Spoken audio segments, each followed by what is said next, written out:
seorang sahabat bernama Thauban. Rumahnya dekat dengan rumah Rasulullah. Sholat 5 waktu bersama Rasulullah. Bayangkan kalau kita sholat jadi makmum, imamnya selalu Rasulullah sallallahu alaihi wasallam. Semangat, masih sak kilo, 2 kilo budal kula panjenengan sedaya. Nggih napa nggih? Berangkat. Ini Thauban rumahnya dekat, sholat bareng sama Rasulullah. Nggak bisa dihitung berapa kali Thauban ini ketemu sama Rasulullah. Singkat cerita 2 sampai 3 hari Thauban ini nggak ketemu sama Rasulullah. Akhirnya papasan Thauban dengan Rasulullah sallallahu alaihi wasallam. Papasan. Ditegur sama Rasulullah, assalamualaikum, waalaikumsalam. Kok rodok kuru awakmu Thauban? Kok ketok pucet awakmu? Apa? Kurang makan kamu. Kapan terakhir? Oh mboten Kanjeng Nabi. Alhamdulillah dahar kok kula, sampun dahar. Setiap hari saya makan ya Rasul, cuman 2-3 hari ini saya makan nggak enak. Kok kelihatan pucet kayak kurang istirahat? Kurang tidur kamu? Enggak ya Rasul, saya tidur cukup, cuman tidurnya saya 2-3 hari ini nggak nyenyak. Makan nggak enak, tidur nggak nyenyak. Kenapa Thauban? Mendem kangen kagem jenengan ya Rasul. Mendem kangen, menahan rindu ketemu Anda ya Rasul. 2-3 hari ini saya nggak ketemu sama Anda. Saya rindu, makan nggak enak, tidur nggak nyenyak. Setiap hari ketemu Rasulullah nih, baru 2-3 hari nggak ketemu Rasulullah, kangen nih sampai berpengaruh terhadap fisiknya. Makan nggak enak, tidur nggak nyenyak. Yang aneh, kita ini seumur-umur nggak pernah ketemu Rasulullah. Mangan enak, turu enak. Nah itu saya nggak tahu, itu sebabnya apa saya nggak tahu. Itu. Sing bendino ketemu, lek gak ketemu 2 dino 3 dino lah mestinya biasa wae. Kangen tok gak sepiro. Kalaupun ada kangen, kita seharusnya lebih kangen daripada Thauban. Walaupun kita ini nggak pernah ketemu Rasulullah sallallahu alaihi wasallam, tapi anehnya Thauban lebih kangen dari kita. Kita makan enak, Thauban makan nggak enak. Padahal 2-3 hari nggak ketemu Rasulullah. Kalau kita 20-30 tahun, bahkan 2 kali lipatnya kita nggak pernah ketemu Rasulullah juga makan enak, tidur nyenyak. Thauban makan nggak enak, tidur nggak nyenyak. Thauban, sekarang kan sudah ketemu, lega dong perasaan kamu. Dereng Kanjeng Nabi. Dunia ini kan tempat pertemuan tapi juga tempat perpisahan. Cepat atau lambat mungkin Anda yang berpisah dari saya atau saya yang berpisah dari Anda. Ini nasib saya di dunia, lagi mana nasib saya nanti di akhirat. Kenapa Thauban?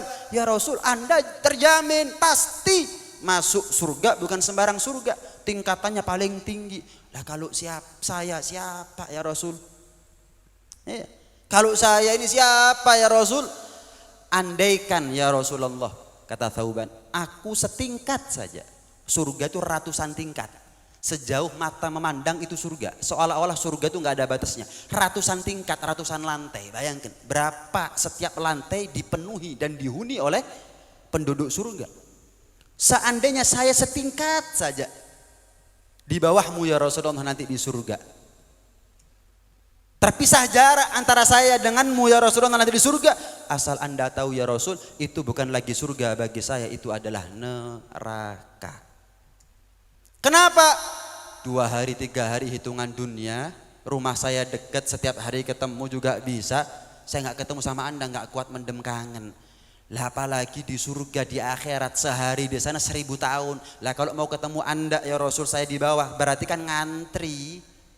Semua orang nanti di surga itu nggak nyari emas lagi, nggak nyari istana lagi, nyari Rasulullah.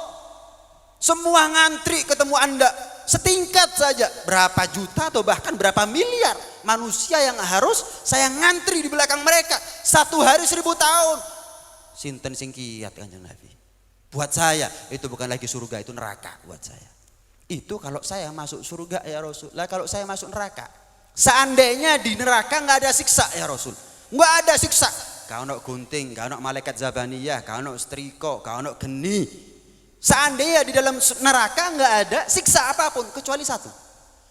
Bagi yang masuk neraka mustahil, tertutup kemungkinan, nggak mungkin ketemu sama Nabi Muhammad.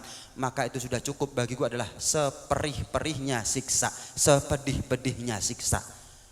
Coba kula panjenengan sedaya mikir, bayangkan kira-kira kalau neraka itu nggak ada siksa. Cuman bagi mereka yang masuk neraka nggak ketemu sama Nabi Muhammad, mungkin kita nggak terlalu takut sama neraka. Alah, mlebu neraka gak apa-apa kok. Mek gak kepanggih kali Nabi Muhammad. Mek. Gak ketemu Nabi Muhammad tok. Gak ketemu Nabi Muhammad.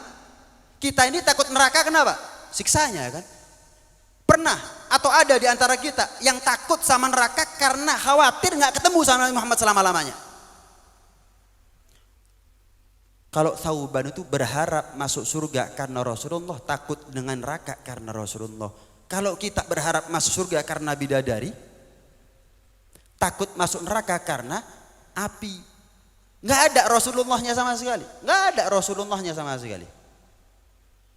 Ketika Thauban sambat kepada Rasulullah seperti ini, turun ayat dari Allah. Memang cinta seperti ini pantas kalau mendapatkan balasan firman dan wahyu dari Allah Subhanahu wa taala. Wa may yuti'illaha war rasula fa ulaika ma'al ladzina an'ama Allahu 'alaihim minan nabiyyin wasiddiqin wasyuhada wassalihin wa hasuna ulaika rafiqa. Barang siapa yang taat kepada Allah, taat kepada Rasulullah, maka mereka adalah orang-orang yang beruntung, kumpul dengan orang-orang yang beruntung, yaitu para nabi, para siddiqin, para syuhada, para salihin. Mereka sebaik-baiknya teman duduk nanti ada di akhirat, ada di surga. Go perasaannya Thauban. Oh berarti saya kumpul sama Nabi Muhammad bukan hanya di dunia. Saya gampang ketemu sama Nabi Muhammad bukan hanya di dunia, tapi juga berlanjut sampai nanti di akhirat. Itu Thauban. Nah kita bagaimana? Pernah beberapa sahabat duduk-duduk di depan rumah Rasulullah SAW. Ada satu sahabat bilang, Adam itu hebat ya. Hebat Adam itu. Loh po? Jadi kakeknya para manusia. Enggak ada manusia yang pertama kali tercipta kecuali Adam. Hebat Adam. Ada sahabat kedua bilang, Ibrahim enggak kalah hebat. Kenapa? Jadi Khalilullah, teman akrabnya Allah. Ada sahabat ketiga bilang, Nabi Musa hebat, Kalimullah, diajak bicara langsung oleh Allah tanpa perantara Jibril. Ada sahabat keempat terakhir bilang, Nabi Isa hebat. Kenapa? Tercipta tanpa bapak sehingga mendapatkan gelar Ruhullah. Nggak lama keluar Rasulullah SAW. Beliau mengatakan Adam, Ibrahim, Musa, Isa hebat, istimewa, luar biasa. Ama inni habibullah. Tapi asal kamu tahu, aku adalah kekasih Allah. Nggak ada nabi, satupun nabi yang mendapatkan gelar Habibullah. Apa artinya Habibullah? Pengertiannya Habibullah adalah tercipta untuk dicinta. Jeru nih. Diciptakan untuk dicintai. Selesai. Apalagi dengan perjuangannya Rasulullah. Apalagi dengan pengorbanannya Rasulullah. Lebih dicinta oleh Allah. Tapi seandainya beliau tidak melakukan itu, diciptakan untuk dicintai oleh Allah Subhanahu wa taala. Titik. Wa ana awwalu man yahuzzu halagal jannah. Aku yang pertama kali akan mengetuk pintu surga. Fatuftah abwabuha yaumal qiyamah. Dan gara-gara ketukanku terhadap pintu surga, dibuka itu pintu surga untuk selama-lamanya. Wa ana awwalu syafi'in musyaffa'in yaumal qiyamah. Dan aku adalah satu-satunya nabi yang berhak memberikan syafaat kepada umatnya. Rasulullah mempertegas, enggak ada nabi yang lebih mulia dari aku. Nabi Nuh itu dakwah 950 tahun. Yang selamat dari umatnya di masa hidupnya Nabi Nuh cuma 70 orang. Bikin perahu demikian besar, isinya antara hewan sama umat beliau, lebih banyak hewannya. 950 tahun dakwah, yang selamat di masa hidupnya hanya 70 orang. Umatnya punah, syariatnya punah. Rasulullah dakwah 23 tahun, 23 tahun, terutus usia 40, meninggal usia 63, 23 tahun. Yang selamat, yang beriman kepada Rasulullah di masa hidupnya 124.000. Itu yang pernah ketemu tok. Belum yang gak pernah ketemu. Uwais Al-Qarni itu iman sama Nabi Muhammad, mulia di hadapan Nabi Muhammad, tapi bukan sahabat Nabi Muhammad. Kenapa? Gak pernah ketemu. Yang pernah ketemu tok 124.000. Badal dakwah 23 tahun. Nabi Nuh 950 tahun, yang iman cuma 70 orang. Coba. Makanya dalam Maulid dikatakan apa? Wa hadallahu bihi minal ummati basyaran katsira. Wa innaka latahdi ila siratim mustaqim. Enggak ada. Sampai seorang penulis berkewarganegaraan Amerika. Dulunya bekerja di NASA, alih profesi menjadi jurnalis. Tahun 60-an bikin buku. Namanya Michael Hart. Ya Habib Bagir tahu pasti Michael Hart ini. Bikin buku judulnya The 100 tokoh yang paling berpengaruh sepanjang zaman. Dengan atas akalnya, logikanya, nalarnya, bukan atas dasar iman. Dia meletakkan dari sekian banyak ratusan tokoh, Nabi Muhammad nomor 1. Iman enggak lo padahal. Kenal sama Nabi Muhammad enggak? Sampai ditanya sama wartawan, Anda ini heran. Kenal enggak, cinta enggak, iman enggak, muslim enggak. Kenapa Anda letakkan Nabi Muhammad di nomor 1? Beliau tanya balik. Wartawan di Skakmat, saya mau tanya, pengaruhnya siapa yang sehebat Muhammad? 15 abad meninggalkan kita, yang iman sama Muhammad itu lebih banyak. Tambah banyak, masjid tambah banyak, populasi muslim terbesar di dunia. 15 abad meninggal dunia. Dakwahnya cuma 23 tahun. Usianya cuma 63. Siapa yang lebih hebat dari Muhammad pengaruhnya? Sepanjang zaman. Ini muslim nggak mungkin mati, nggak mungkin punah. Karena pengaruh dakwahnya Muhammad. Ini non muslim terang-terangan nih. Jelas kafir, tapi si ngakoni Nabi Muhammad itu nomor 1. Kok ono wong ngaku iman dumateng Kanjeng Nabi Muhammad, ngaku umat Kanjeng Nabi Muhammad, bapak luwih afdol di mana Nabi Muhammad jari ini.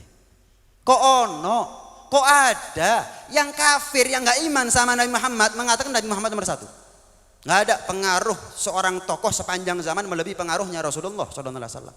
Ojo dibanding no sapa-sapa. Dibanding no Nabi kalah kabeh Nabi. Nabi Musa baru diajak ngomong sama Allah. Rasulullah diajak ketemu sama Allah Subhanahu wa taala. Nabi Musa belah laut pakai tongkat dipukul baru terbelah itu laut. Rasulullah belah bulan tangan kosong, ngutik lorah. Kalau kita pakai akal, mestinya Nabi Muhammad lebih butuh kepada alat bantu. Kenapa? Yang dibelah jauh. Nabi Musa nggak butuh tongkat, yang sakti, yang punya mukjizat bukan tongkatnya Nabi Musa, tapi Nabi Musanya. Diutik tangan tok, segoro itu terbelah bisa Nabi Musa. Tapi karena Allah ingin menampakkan betul kemuliaan Rasulullah, Allah setting cerita yang dikasih alat bantu itu Nabi Musa. Nggak cuman ngasih isyarat, harus nyentuh tongkat kepada air laut baru terbelah.